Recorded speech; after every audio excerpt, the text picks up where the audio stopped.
आपको जिंदा रहने के लिए अगर अपने ही दोस्तों को मारकर खाना पड़े तो क्या आप ऐसा करेंगे? हमारी कहानी शुरू होती है सन अक्टूबर 1972 में, जब एक रग्बी टीम उरुग्वे से चिली जा रही होती है और अपने रग्बी मैच के लिए उनके साथ कुछ दोस्तों और उनके परिवार के लोग भी उसी सेम प्लेन में सवार होकर चिली जा रहे होते हैं।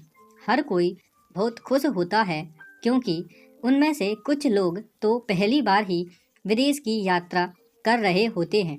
प्लेन ने एयरपोर्ट से उड़ान भरी और देखते ही देखते कुछ ही देर में वह बर्फ से ढके हुए पहाड़ों के ऊपर पहुंच जाता है। अचानक से तेज झटके लगने शुरू हो जाते हैं।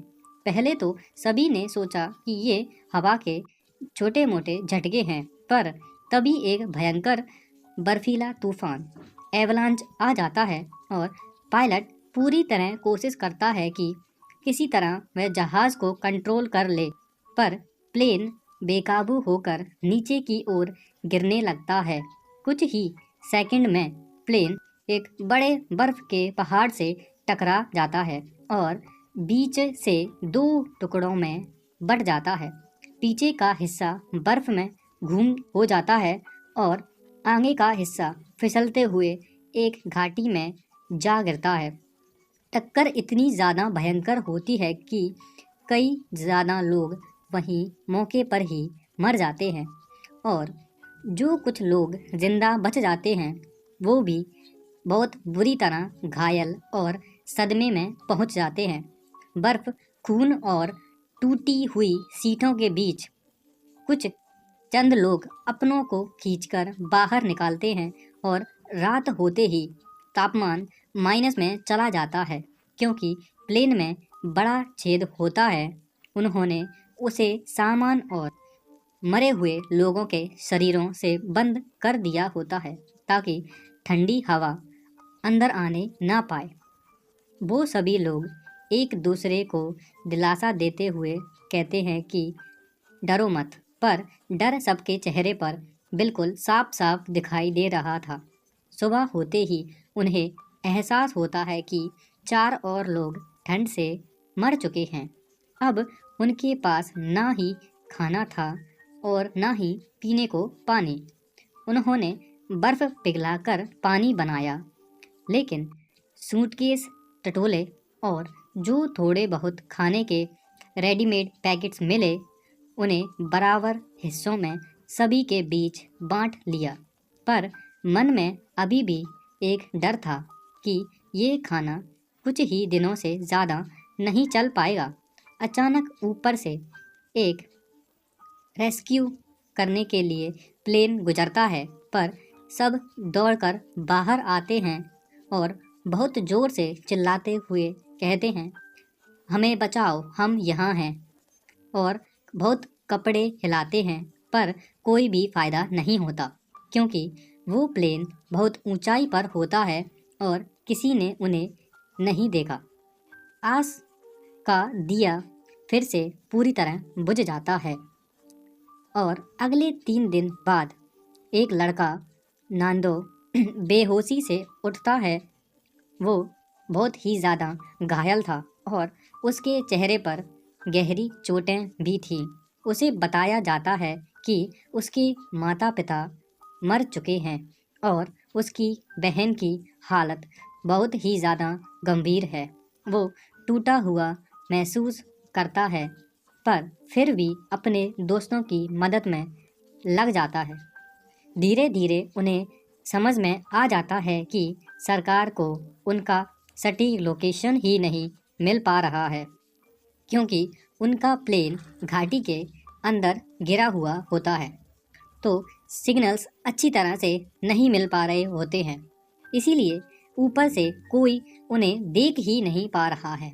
वो रेडियो ठीक करने की पूरी कोशिश करते हैं, लेकिन उसकी बैटरी पूरी तरह डाउन हो चुकी थी। लेकिन कुछ देर बाद पता चलता है कि उसकी बैटरी तो टूट चुकी होती है। अब धीरे धीरे कई दिन गुजरते जाते हैं और भूख सभी लोगों पर भारी पड़ने लगती है। किसी ने कहा कि अगर सभी को जिंदा रहना है तो हमें मरे हुए साथियों का मांस खाना होगा। पहले सबने पूरी तरह इनकार कर दिया, पर जब कई हफ्ते गुजर गए और शरीर कमज़ोर होने लगे तो कुछ लोगों ने मजबूरी के कारण वो कदम उठा ही लिया जिसकी कल्पना भी उनमें से किसी ने नहीं की थी। उन्होंने अपने मरे हुए साथियों के शरीर से मांस काटा और उसे खाना शुरू कर दिया, आंसुओं और अपराध के बोध के साथ। अब वो जानते थे कि ये घिना नहीं है, जानते थे कि ये घिनौना नहीं है, बल्कि जिंदा रहने के लिए एक आखिरी कोशिश थी। अब यहाँ पर उन्हें 21 दिन हो जाते हैं और अब वो लोग इतने कमज़ोर हो चुके थे कि उनके पास चलते हुए भी गिर जाते थे।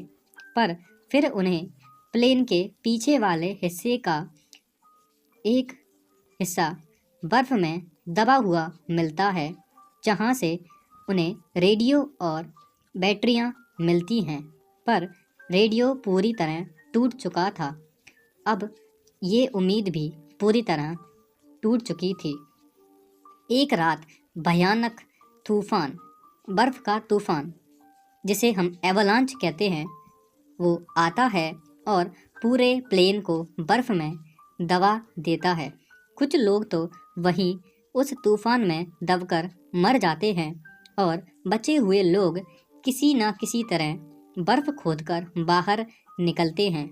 उनमें से एक लड़का नूमा पूरी तरह घायल हो जाता है। उसके पैर में शीशा घुस जाता है और वो धीरे धीरे संक्रमित होकर मरने लगता है। मरने से पहले वो अपने साथियों से कहता है कि अगला मैं चला जाऊं तो मुझे खाकर जिंदा रहना, ताकि मेरी मौत बेकार ना जाए। उसके ये शब्द सबके दिल में उतर जाते हैं और अब उन्हें वहाँ पूरे 60 दिन बीत चुके होते हैं। सबको पता चलता है कि कोई मदद नहीं आने वाली है, तो 3 लोग तय करते हैं कि बस हमें खुद पहाड़ पर पार करना होगा। वो अपनी जान पर खेलकर बर्फ़ से ढके हुए इन बड़े बड़े पहाड़ों की चढ़ाई शुरू करते हैं और कई दिनों की मेहनत करने के बाद, कई दिन चलने के बाद, बिना खाना खाए और बिना पानी की बूंद पिए, बिना नींद के, फिर एक दिन उन्हें दूर एक घोड़े पर सवार आदमी दिखाई देता है। वो चिल्लाते हुए कहते हैं और अपने हाथ हिलाते हैं। आदमी उनकी भाषा को नहीं समझता है, पर वो उन्हें कागज़ और पेन देता है। उन्होंने लिखा, हम वो लोग हैं जिनका प्लेन एंडीज माउंटेन के पहाड़ों में गिर गया था, कृपया मदद भेजिए।